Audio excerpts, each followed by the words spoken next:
À l'aéroport, ma sœur m'a humiliée devant tout le monde avant notre voyage de rêve. Mes parents m'ont immédiatement blâmée, elle a toujours été leur préférée.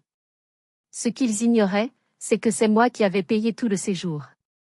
Alors, j'ai discrètement annulé leur billet et je suis partie seule. Ce qui s'est passé ensuite a choqué tout l'aéroport. Je n'aurais jamais imaginé que ma propre sœur me giflerait avec une telle violence que tout le terminal 2 de l'aéroport de Lyon-Saint-Exupéry se tairait instantanément. Une seconde plus tôt, je vérifiais l'heure d'embarquement sur mon téléphone, et la seconde d'après, sa main s'écrasait sur ma joue avec un claquement sec, assez fort pour faire se retourner 200 têtes. Les téléphones se sont levés. Les gens nous fixaient. Et avant même que je puisse reprendre mon souffle ou comprendre ce qui venait de se passer, mes parents se sont précipités vers nous. Non pas pour m'aider, moi qui venais d'être agressée, mais pour me blâmer, encore une fois. Ils ne savaient pas que c'était moi qui avais payé l'intégralité de ce voyage de rêve à La Réunion. Ils ne savaient pas que 5 minutes plus tard, je prendrais une décision qui laisserait chaque passager sans voix et ma famille bloquée au sol.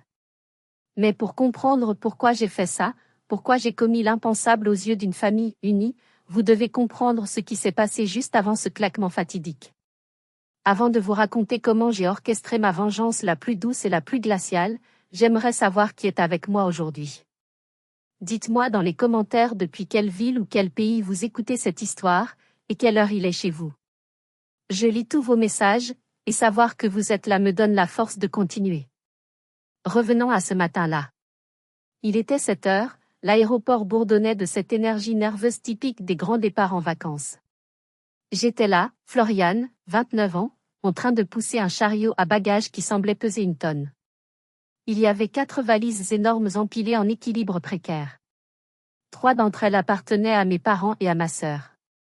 Moi, je n'avais qu'un petit bagage cabine et mon sac à dos d'ordinateur. Devant moi marchait Delphine, ma petite sœur de 26 ans. Elle ne portait rien, à part son téléphone dernier cri monté sur une perche à selfie et son sac à main de luxe, une imitation très réussie qu'elle jurait être vraie. Elle filmait une story pour ses quelques milliers d'abonnés sur Instagram, tournant sur elle-même, riant aux éclats, bloquant le passage des autres voyageurs. « Attention, Delphine, tu vas cogner quelqu'un », ai-je murmuré, épuisé, en essayant de manœuvrer le chariot lourd à travers la foule dense près du comptoir d'enregistrement.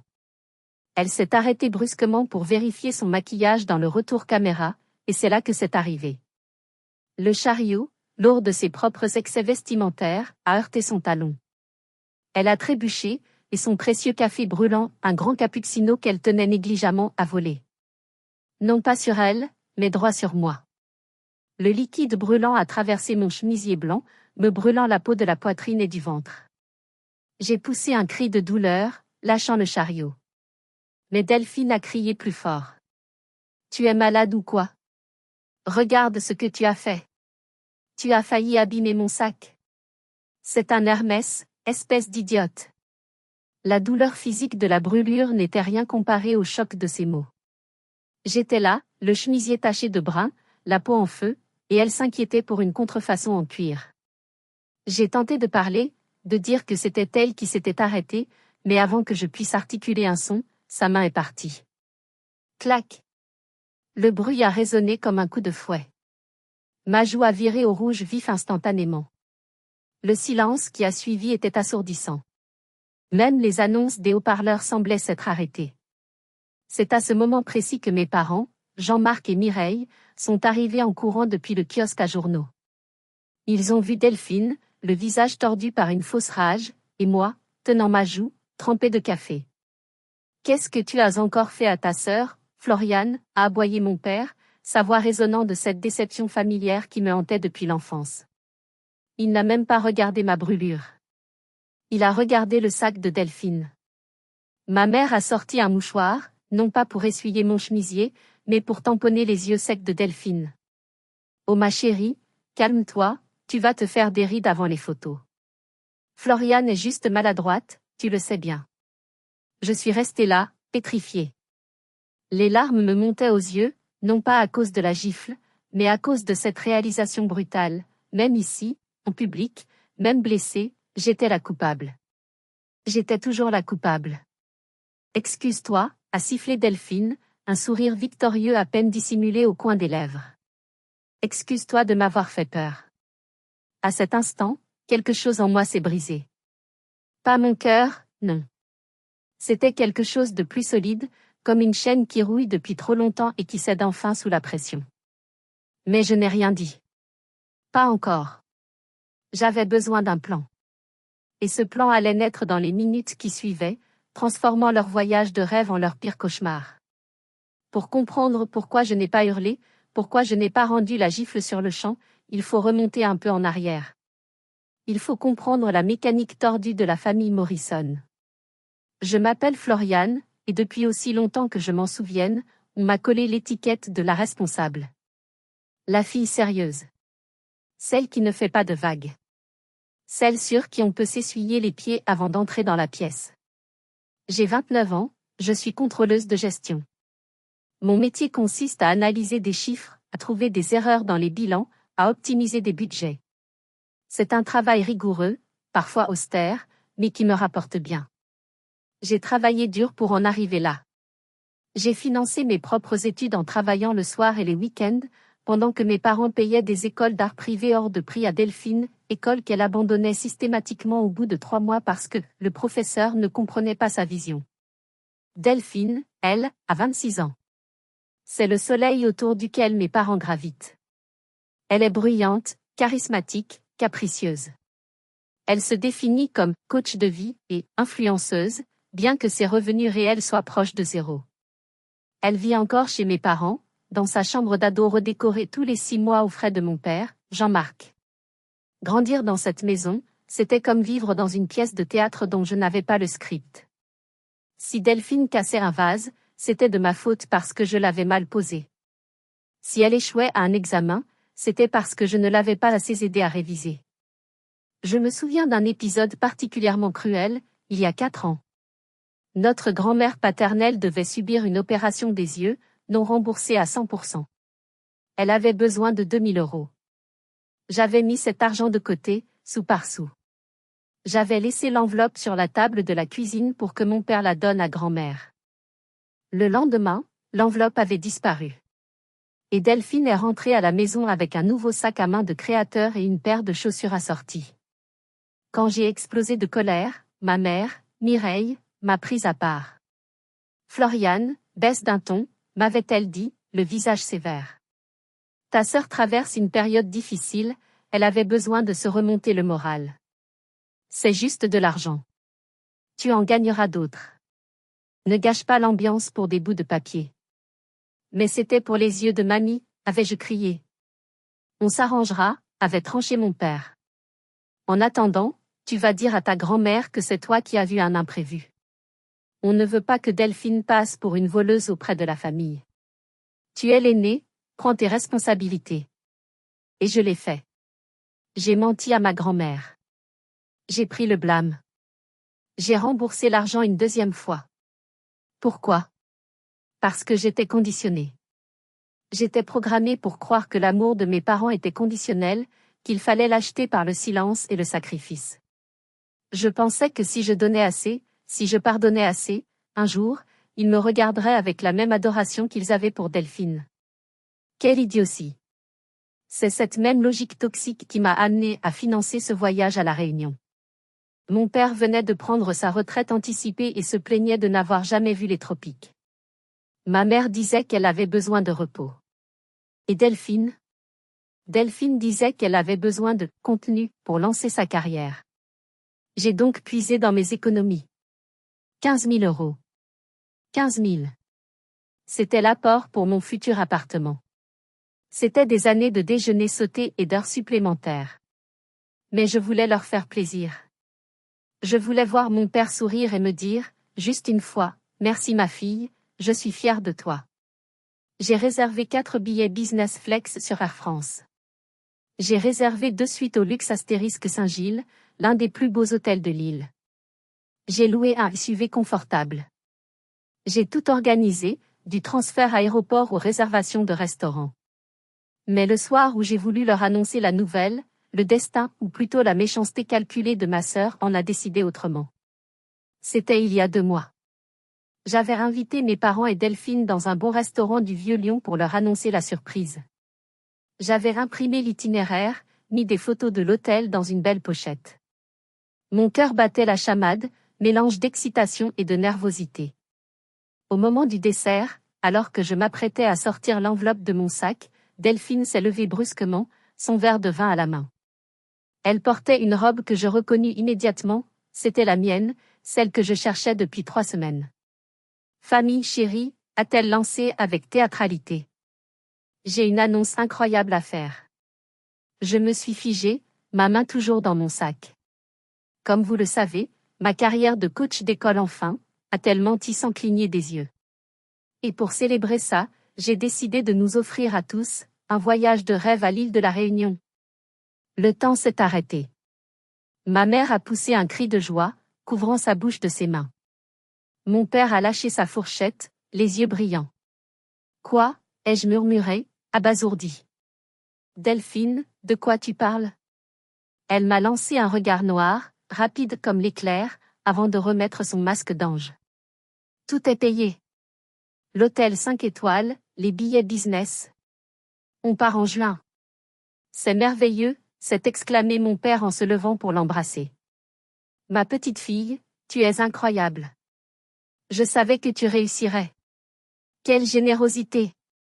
Je suis si fière de toi, sanglotait ma mère. Tu as un cœur en or. J'étais paralysée. Je sentais le sang quitter mon visage. Elle s'appropriait mon cadeau. Elle volait mon moment, mon argent, mon geste. J'ai ouvert la bouche pour protester, mais c'est moi qui. Sous la table, j'ai senti un coup de pied violent. Delphine me fixait, ses yeux plissés en une menace silencieuse. Puis, profitant du brouhaha de mes parents qui s'extasiaient, elle s'est penchée vers moi et a chuchoté, si bas que seuls nous deux pouvions entendre. Ferme-la. Si tu dis la vérité, tu vas briser le cœur de papa. Il est si fier de moi pour une fois. Tu veux vraiment lui enlever ça? Tu es si égoïste que ça? Considère que c'est ta contribution à ma marque. Quand je serai célèbre, je te rembourserai le double. J'ai regardé mon père. Il rayonnait. Il avait l'air de rajeunir de 10 ans. Il tenait la main de Delphine comme si elle était le Messie. Floriane, tu ne dis rien, a demandé ma mère, un reproche déjà présent dans sa voix. Ta sœur nous offre le paradis et tu fais cette tête d'enterrement? Tu es jalouse, c'est ça? Jalouse. Le mot m'a frappé comme une pierre. Non, ai-je réussi à articuler, la gorge serrée. C'est très généreux. Merci, Delphine. Delphine m'a fait un clin d'œil et a levé son verre. À la famille. Ce soir-là, j'ai payé l'addition du restaurant, 300 €, parce que Delphine avait oublié son portefeuille. Et pendant les 2 mois qui ont suivi, j'ai dû jouer le jeu. J'ai dû écouter mon père vanter les mérites de sa fille cadette à tous les voisins. J'ai dû écouter ma mère me dire de prendre exemple sur elle. Chaque jour, la colère montait en moi, goutte à goutte, remplissant un vase qui était déjà plein à craquer. Je dois faire une pause ici. Mettez-vous à ma place un instant. Vous avez payé 15 000 €, et votre sœur s'attribue tout le mérite sous vos yeux, avec la bénédiction de vos parents. Que auriez-vous fait? Auriez-vous renversé la table et crié la vérité ce soir-là, ou auriez-vous fait comme moi, tétanisé par la peur de décevoir votre père? Dites-moi honnêtement ce que vous auriez fait dans les commentaires. Mais le vol du mérite n'était que le début. La véritable torture a commencé lors de la préparation du voyage. Les semaines précédant le départ ont été un véritable calvaire psychologique. Puisque Delphine était officiellement la bienfaitrice du voyage, elle s'est arrogé le droit de tout décider, tout en me forçant à exécuter et à payer en coulisses.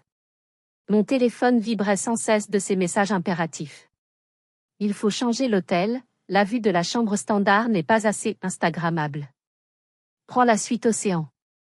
Surcoût, 2 000 €, payé par mois. Je ne peux pas voyager en classe éco, mes jambes gonflent. Assure-toi que c'est bien de la business. C'était déjà fait, mais elle voulait vérifier. On doit louer une décapotable, pas un SUV familial. Je dois faire une vidéo cheveux au vent. Elle m'envoyait des liens vers des boutiques de luxe en ligne, des maillots de bain à 300 €, des paréos en soie, des lunettes de soleil de créateur. Achète ça pour moi. C'est pour les photos du voyage. C'est un investissement pour nous tous. Quand je refusais, elle allait pleurer chez ma mère. Floriane ne veut pas m'aider. Elle veut que je sois moche sur les photos. Elle sabote mon travail. Et ma mère m'appelait, enfin Floriane, fais un effort. Ta sœur nous offre le voyage, tu peux bien lui offrir quelques vêtements. Ne sois pas ingrate. Ingrate. Le mot tournait dans ma tête comme une mouche agaçante. J'étais celle qui payait tout, absolument tout, et j'étais l'ingrate. Mais le pire, ce n'était pas l'argent. C'était la méchanceté pure, gratuite. Une semaine avant le départ, je travaillais chez moi sur mon ordinateur portable professionnel. J'avais un rapport important à rendre. Je suis allée aux toilettes 5 minutes. À mon retour, Delphine était dans mon salon. Elle attendait pour me montrer une coiffure. Le soir même, j'ai découvert que mes miles aériens, ceux que je cumulais depuis 5 ans grâce à mes déplacements professionnels, avaient été transférés. 50 000 miles. Transférés vers un compte au nom de Delphine Morrison. Quand je l'ai confrontée, elle a ri. Oh, détends-toi. J'en avais besoin pour passer statut gold. Toi, tu ne voyages jamais pour le plaisir, ça ne te sert à rien. Et puis, techniquement, c'est mon ordinateur puisque tu l'as laissé ouvert devant moi. J'ai failli la gifler ce jour-là. J'ai levé la main. Mais je me suis arrêtée. Je me suis souvenu de la voix de mon père, tu es l'aîné, sois responsable. J'ai baissé la main. J'ai ravalé ma rage, une fois de plus. J'ai pensé, plus qu'une semaine. On va à la Réunion. Le soleil, la mer, ça va nous détendre. Ça va aller. Quelle erreur. Je pensais que le voyage serait une trêve. Je ne savais pas que je marchais droit vers l'échafaud. J'ai passé la nuit avant le départ à faire les valises de tout le monde. Ma mère avait mal au dos, mon père regardait le foot, et Delphine était trop stressée par son choix de tenue. J'ai plié leurs vêtements, imprimé les cartes d'embarquement, vérifié les passeports. J'ai dormi 2 heures. Et nous voilà de retour au présent. Terminal 2. L'odeur âcre du café sur ma peau brûlée. La joue qui lance. La foule qui regarde. Et mon père qui s'avance vers moi avec ce regard que je connais trop bien. Le temps semblait s'être dilué. Je sentais le tissu mouillé de mon chemisier collé à ma peau, froid maintenant, alors que la brûlure dessous continuait d'irradier. Autour de nous, les murmures des autres passagers étaient comme un bourdonnement d'insectes. Mon père, Jean-Marc, m'a saisi par le bras. Sa poigne était ferme, douloureuse. Il m'a tiré légèrement à l'écart, près d'un pilier métallique, mais pas assez loin pour que nous soyons invisibles. Écoute-moi bien, a-t-il sifflé entre ses dents, son visage rouge de colère contenue. Je ne sais pas ce qui te prend aujourd'hui, mais ça s'arrête maintenant. J'ai cligné des yeux, incrédule. Ce qui me prend? Papa, elle m'a giflé. Elle m'a jeté du café dessus. Tais-toi, m'a-t-il coupé sèchement. Regarde ta sœur. Regarde-la. Elle est en larmes. Elle tremble. C'est son grand jour, le début du voyage qu'elle nous offre généreusement, et toi, tu trouves le moyen de tout gâcher avec ta maladresse et ta jalousie maladive. J'ai regardé vers Delphine. Elle était blottie dans les bras de maman, sanglotant bruyamment, mais je voyais ses yeux scanner la foule pour voir si on la regardait encore. C'était une performance digne d'un Oscar. Je ne suis pas jalouse, ai-je dit d'une voix tremblante. Je suis fatiguée, papa. J'ai tout porté. Ça suffit les excuses. Mon père a serré mon bras plus fort. Tu vas retourner là-bas. Tu vas t'excuser. Tu vas lui dire que tu es désolé d'avoir abîmé son sac et d'avoir gâché son moment. J'ai secoué la tête. Non. Pas cette fois. Je n'ai rien fait. Le visage de mon père s'est durci. Il s'est penché vers mon oreille, et ce qu'il a dit ensuite restera gravé dans ma mémoire jusqu'à ma mort. Si tu ne le fais pas, si tu ne répares pas ça immédiatement, ne t'avise pas de monter dans cet avion. Et si tu veux vraiment qu'elle te pardonne, mets-toi à genoux. J'ai cru avoir mal entendu. Quoi? Tu as entendu? À genoux. Refais ses lacets, ou arrange son sac, je m'en fiche. Mais montre-lui que tu la respectes. Humilie-toi un peu s'il le faut. C'est ça, la famille. On met son ego de côté pour le bien commun. À genoux. Mon père voulait que je m'agenouille devant la sœur qui venait de me frapper, devant 200 inconnus, dans un aéroport international. Il voulait que je sacrifie le dernier lambeau de dignité qu'il me restait pour apaiser l'ego monstrueux de sa fille préférée. J'ai regardé mon père dans les yeux. Je cherchais une trace d'hésitation, une lueur de plaisanterie. Il n'y en avait pas. Il était sérieux.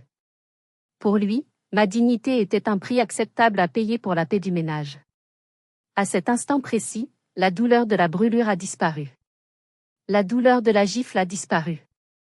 Tout a été remplacé par un froid glacial, absolu. Une clarté cristalline a envahi mon esprit. D'accord, ai-je dit doucement. Ma voix ne tremblait plus. Mon père a relâché mon bras, satisfait. Bien. Je savais que tu serais raisonnable. Va te nettoyer aux toilettes, tu fais peur à voir avec cette tâche. Et reviens t'excuser. On embarque dans 20 minutes. Il est retourné vers Delphine et maman, leur faisant un signe rassurant. Je me suis retournée et j'ai marché vers les toilettes. Je ne marchais pas comme une victime. Je marchais comme un soldat qui vient de changer de camp. Ils voulaient une scène? Ils allaient en avoir une. Mais pas celle qu'ils imaginaient. Je suis entrée dans les toilettes des femmes. Heureusement, elles étaient désertes à cette heure matinale, la plupart des gens étant déjà en porte d'embarquement. Je me suis dirigée vers le lavabo, mes mains agrippant le marbre froid. J'ai levé les yeux vers le miroir. Le reflet qui me fixait était pitoyable. Mon chemisier de soie blanc était ruiné par une grande tache brune et collante. Ma joue gauche portait la marque rouge vive de 4 doigts. Mes cheveux étaient en désordre. Regarde-toi, ai-je chuchoté à mon reflet. Floriane, 29 ans, cadre supérieur, traité comme une serpillière. J'ai pris du papier absorbant, je l'ai mouillé et j'ai commencé à frotter la tache. Ça ne partait pas. Bien sûr que ça ne partait pas. Comme les taches sur mon âme laissées par cette famille toxique. À genoux. La phrase de mon père résonnait encore. Soudain, mon téléphone a vibré dans ma poche. Je l'ai sorti. C'était une notification de mon application bancaire. Paiement à venir, 450 €, location de voiture, caution, point. J'ai fixé l'écran. Puis j'ai ouvert mes mails. Le premier mail était la confirmation d'Air France. Référence dossier, X7Y879. Passager, Floriane Morrison, Jean-Marc Morrison, Mireille Morrison, Delphine Morrison. Statut, confirmé. Total payé, 9 800 €. Carte bancaire, Visa terminant par 4092, la mienne, point. Le deuxième mail était la confirmation de l'hôtel Luxe Astérisque. Suite junior et suite présidentielle. Total payé, 5 200 €. Carte bancaire, Floriane Morrison.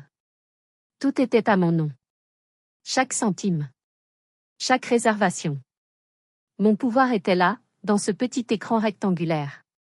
J'ai repensé à Delphine se pavanant avec son sac contrefait. J'ai repensé à ma mère me disant d'être moins égoïste. J'ai repensé à mon père exigeant que je m'agenouille. Il m'aimait tant que je payais. Il me tolérait tant que je servais. Mais dès que je devenais un inconvénient, j'étais bonne à jeter. Une rage froide, chirurgicale, a pris possession de moi. Ce n'était pas la colère chaude et impuissante que j'avais ressentie au restaurant. C'était une détermination calme. J'ai réalisé que je tenais une arme nucléaire entre mes mains. J'avais 2 choix. Choix 1, sortir, m'agenouiller, m'excuser, monter dans cet avion, et passer 2 semaines à être leur servante sous les tropiques, à payer leurs cocktails et à prendre leurs photos. Choix 2, appuyer sur le bouton rouge. J'ai regardé ma joue dans le miroir. La rougeur commençait à virer au bleu. Plus jamais, ai-je dit à voix haute. J'ai déverrouillé mon téléphone. J'ai cherché le numéro de la ligne Platinum d'Air France. En tant que voyageuse fréquente, pour mon travail, pas grâce à Delphine, j'avais accès à un service prioritaire 24 juillet. Mon doigt a plané sur le bouton d'appel.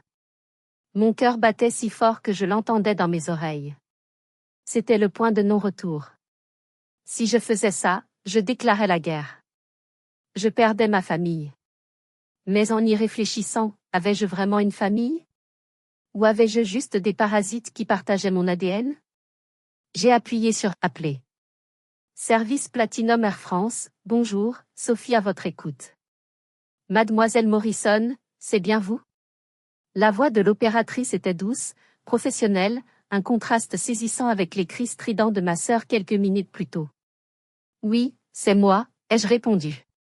Ma voix était étonnamment stable. J'ai une urgence concernant ma réservation pour la réunion ce matin. Le vol part dans 50 minutes. Je vois votre dossier. 4 passagers en business flex. Tout semble en ordre. Vous souhaitez changer vos sièges? J'ai pris une profonde inspiration. L'odeur du savon industriel des toilettes m'a rempli les narines. Non. Je souhaite modifier la réservation. Je veux diviser le dossier. D'accord, je vous écoute. Je veux conserver le billet au nom de Florian Morrison. Et je veux annuler les 3 autres billets. Ceux au nom de Jean-Marc, Mireille et Delphine Morrison. Il y a eu un silence au bout du fil. Puis le cliquetis d'un clavier. Vous voulez annuler 3 passagers? Juste avant le départ? Mademoiselle Morrison, sachez que puisque vous êtes en tarif flex, vous serez remboursé intégralement, mais les passagers ne pourront pas embarquer. Ils sont avec vous? Ils ne voyagent plus, ai-je dit froidement. Annulez tout. Maintenant. Très bien. C'est fait. Le remboursement de 7 350 € sera crédité sur votre carte sous 7 jours. Les billets sont invalidés immédiatement. Autre chose? Oui. Je vais appeler l'hôtel moi-même, mais pouvez-vous annuler le service de transfert limousine à l'arrivée pour ces 3 personnes? Gardez juste le transfert pour moi. C'est noté. Mademoiselle Morrison, tout va bien? J'ai regardé mon reflet une dernière fois. J'ai essuyé une petite larme qui avait coulé, non de tristesse, mais de tension nerveuse. Oui, Sophie. Tout va beaucoup mieux. Merci. J'ai raccroché. Première étape accomplie. Immédiatement, j'ai composé le numéro de l'hôtel Luxe Astérisque. Le décalage horaire jouait en ma faveur, il était midi là-bas. Bonjour, ici Florian Morrison. J'ai 2 réservations. Une suite présidentielle et une suite junior. Je veux annuler la suite présidentielle. Oui, celle pour 3 personnes. Gardez la junior pour moi seul. Et changez-la en formule all inclusive avec spa illimité. L'agent de réservation était surpris mais efficace. C'est fait, madame. Nous avons hâte de vous accueillir, seul. En moins de 5 minutes, j'avais récupéré près de 12 000 €. J'avais effacé leur voyage d'un claquement de doigts. Ils n'avaient plus de siège. Ils n'avaient plus de lit. Ils n'avaient plus de voiture. Je suis resté un instant adossé au mur carrelé, sentant l'adrénaline courir dans mes veines comme de l'électricité pure.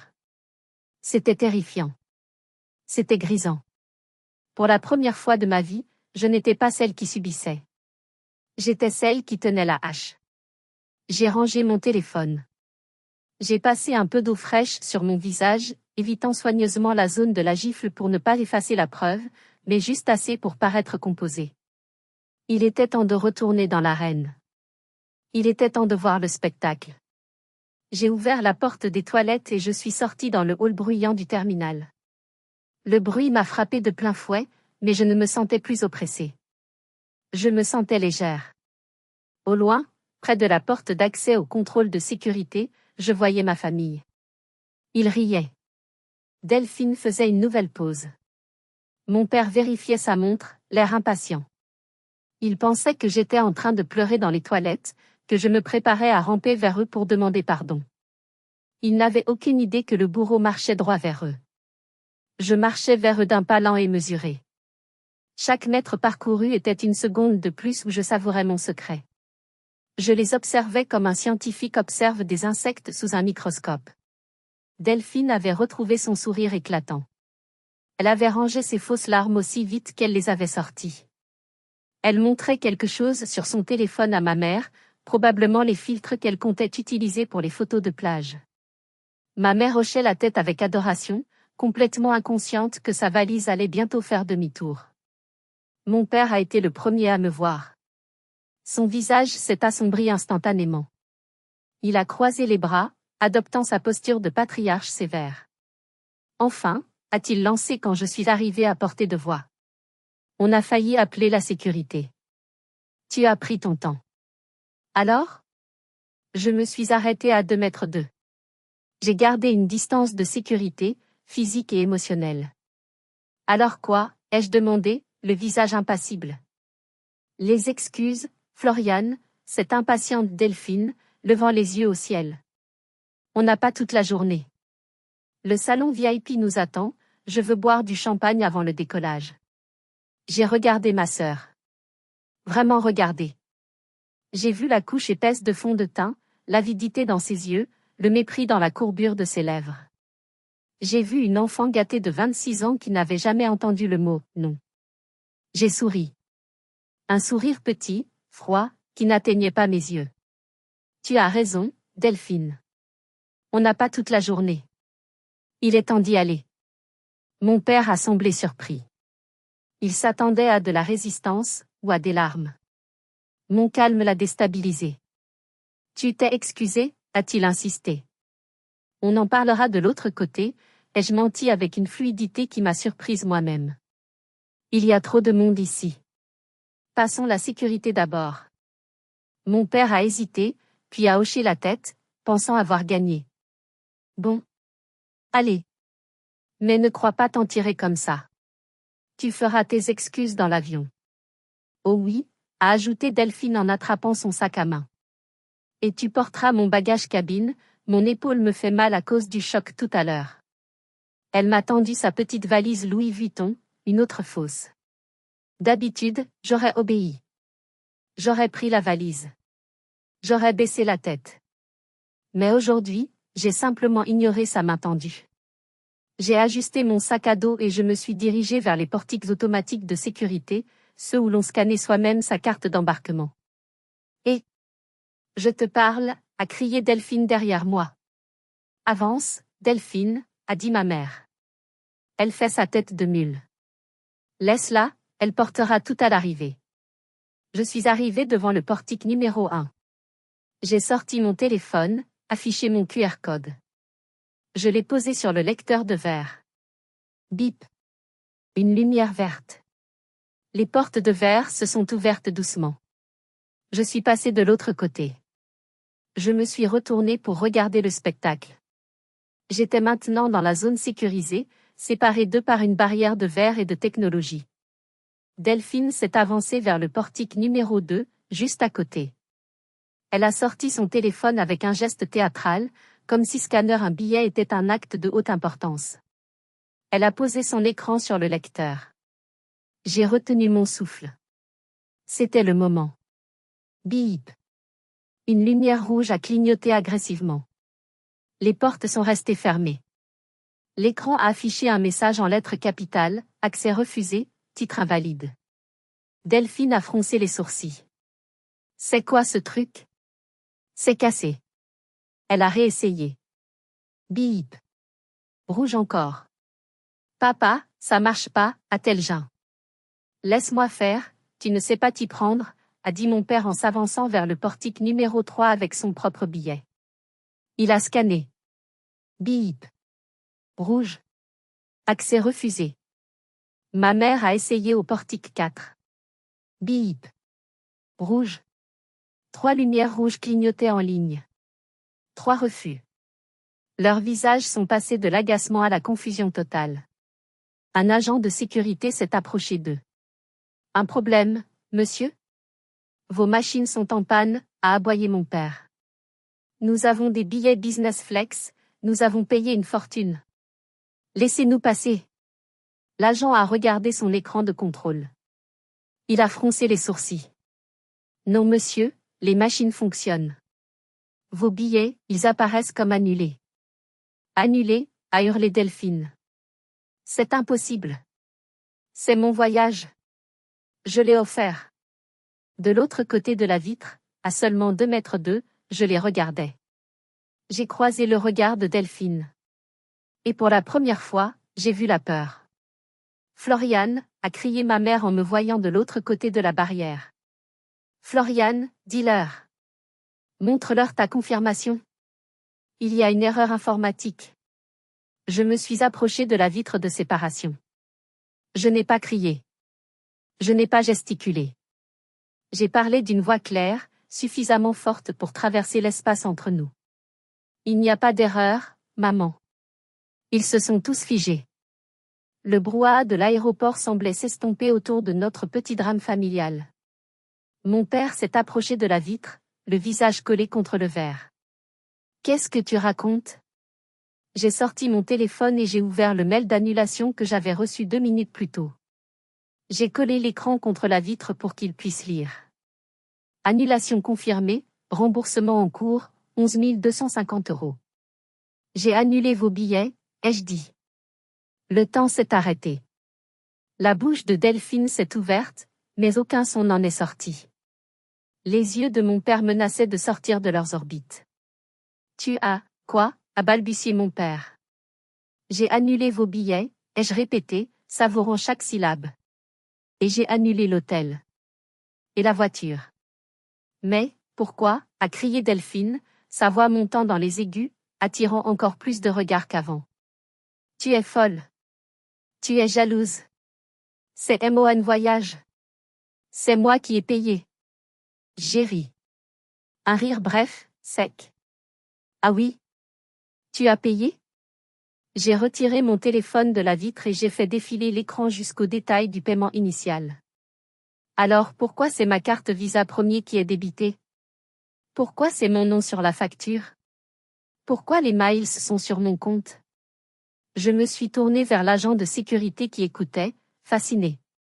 Monsieur, pouvez-vous confirmer à ces gens qui est le titulaire du dossier? L'agent, qui avait accès aux données sur sa tablette, a jeté un coup d'œil rapide. Le dossier est au nom de Madame Florian Morrison. C'est elle qui a effectué le paiement et l'annulation. C'est légal. Le mensonge de Delphine, ce mensonge qu'elle entretenait depuis 2 mois, venait d'exploser en plein vol devant témoins. Ma mère a porté la main à sa poitrine. Florian, tu as payé? Mais Delphine a dit. Delphine a menti, maman. Comme toujours. J'ai fixé ma sœur droit dans les yeux. Tu voulais que je m'agenouille? Tu voulais que je m'humilie pour un voyage que je payais? Tu pensais vraiment que j'allais te laisser me frapper, m'insulter, et ensuite t'offrir des vacances à 15 000 €? Delphine est devenue rouge écarlate. Non pas de honte, mais de rage impuissante. Elle a tapé du poing sur la barrière en plexiglas. Tu es une garce. Une sale égoïste. Remets les billets. Remets-les tout de suite. Mon père, réalisant soudain l'ampleur du désastre, a changé de tactique. Sa colère a fait place à une panique autoritaire. Florian, arrête ce petit jeu tout de suite. C'est ridicule. On va rater l'avion. Réactive les billets. On en discutera plus tard. Allez, sois gentille. Sois gentille, ai-je répété. C'est tout ce que tu as à dire? Après m'avoir ordonné de lécher les bottes de celle qui m'a agressé? Non, papa. La gentille Florian est restée dans les toilettes. Elle n'existe plus. Tu ne peux pas nous laisser ici, a pleurniché ma mère, les larmes coulant pour de vrai cette fois. On a rendu les clés de la maison au gardien pour arroser les plantes. On a pris un taxi. On n'a pas de voiture. Comment on va rentrer? J'ai haussé les épaules. Demandez à Delphine. Elle est riche, non? Elle est influenceuse. Elle doit bien avoir de quoi payer un Uber pour rentrer à la maison. Je savais pertinemment que Delphine était à découvert. Je savais qu'ils étaient coincés. Je vais te déshériter, a hurlé mon père, perdant tout contrôle, frappant le portique. Si tu montes dans cet avion, tu n'es plus ma fille. J'ai regardé cet homme que j'avais passé ma vie à essayer d'impressionner. J'ai regardé cette femme qui avait toujours choisi l'autre. J'ai regardé cette sœur qui me haïssait. Et je n'ai rien ressenti. Le lien était coupé. Au revoir, papa, ai-je dit. J'ai tourné les talons. J'ai commencé à marcher vers le tapis roulant de la zone de sécurité. Derrière moi, j'entendais les cris étouffés par la vitre. Floriane. Reviens. Maman, fais quelque chose. Espèce de... Je n'ai pas regardé en arrière. Pas une seule fois. J'ai posé mon sac sur le tapis des rayons X. J'ai traversé le portique de détection de métaux. Je suis entré dans le duty-free. J'étais seul. J'étais libre. L'embarquement a commencé 20 minutes plus tard. Je suis entré dans l'avion la première, grâce à mon billet business. L'hôtesse m'a accueilli avec un sourire chaleureux et une coupe de champagne. Bienvenue à bord, Madame Morrison. Vous voyagez seule aujourd'hui? Je vois 3 sièges vides à côté de vous sur le plan. J'ai regardé les 3 sièges en cuir large et confortable de la rangée 4. Les sièges 4A, 4B et 4D. Ils étaient vides. Ils resteraient vides. C'était le plus beau paysage que j'ai jamais vu. Oui, ai-je répondu en prenant la coupe. Je voyage seul. Finalement, le reste du groupe a eu un empêchement de dernière minute. Je me suis installé au siège 4A, près du hublot. J'ai étendu mes jambes. Le luxe, le calme. Pas de Delphine se plaignant de la température. Pas de père critiquant mon choix de siège. Pas de mère me demandant de céder ma place fenêtre à ma sœur. Alors que l'avion roulait vers la piste, j'ai sorti mon téléphone une dernière fois avant de passer en mode avion. L'écran était saturé de notifications. 50 appels manqués. 100 messages WhatsApp. J'en ai ouvert un au hasard, venant de ma tante Cécile. Floriane, ta mère m'a appelé en pleurs. Comment as-tu pu les abandonner à l'aéroport? C'est monstrueux. Delphine dit que tu lui as volé son argent. J'ai souri. Bien sûr. Ils avaient déjà tourné l'histoire à leur avantage.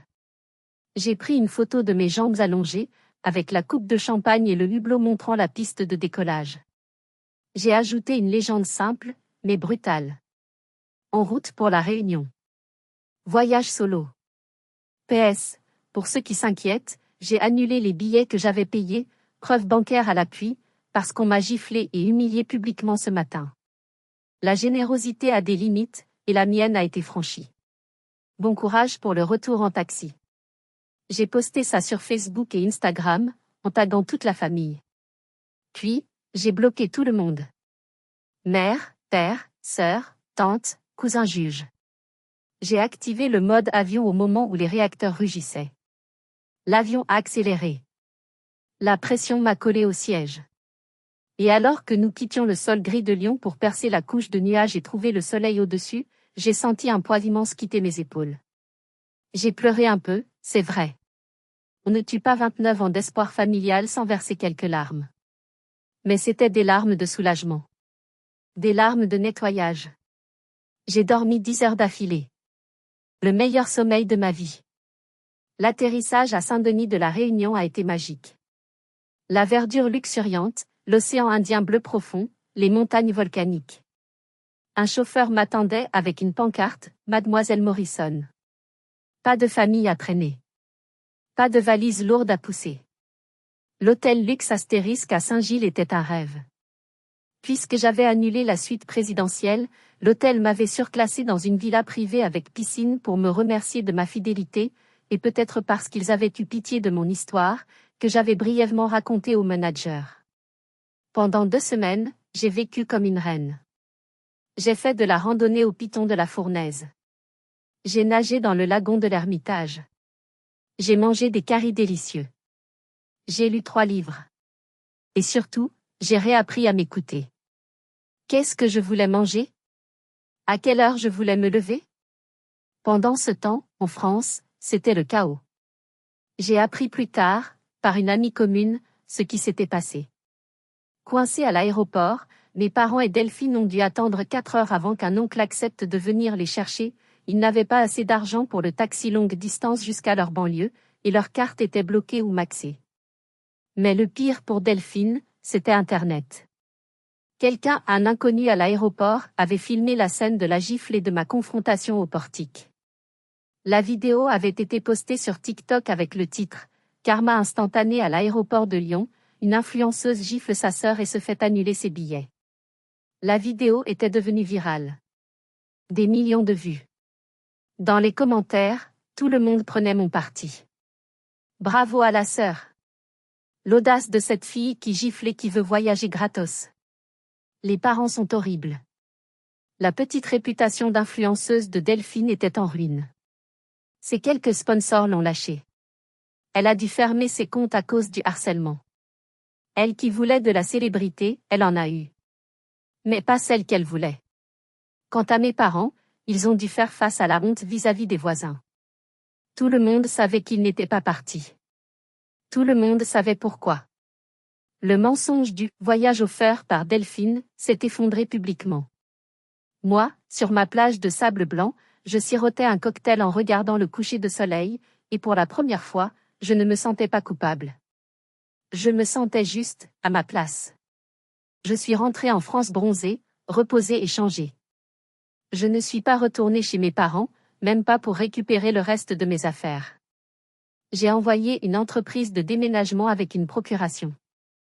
J'ai loué un magnifique appartement dans le centre de Lyon, un endroit rien qu'à moi, payé avec l'argent que je ne donnais plus à ma famille. Une semaine après mon retour, j'ai reçu une lettre manuscrite de ma mère.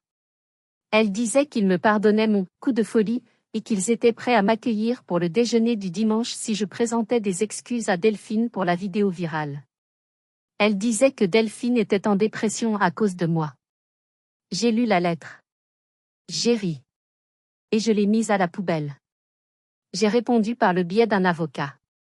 J'ai envoyé une mise en demeure officielle à Delphine pour qu'elle me rembourse les sommes qu'elle m'avait empruntées au fil des années avec des reconnaissances de dettes signées. J'avais gardé les preuves, mon côté comptable. C'était environ 5 000 €. Je savais qu'elle ne pourrait pas payer, mais le geste était symbolique, le robinet était fermé.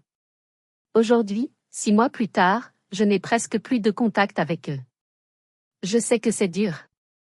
Je sais que la société nous dit que la famille c'est sacré.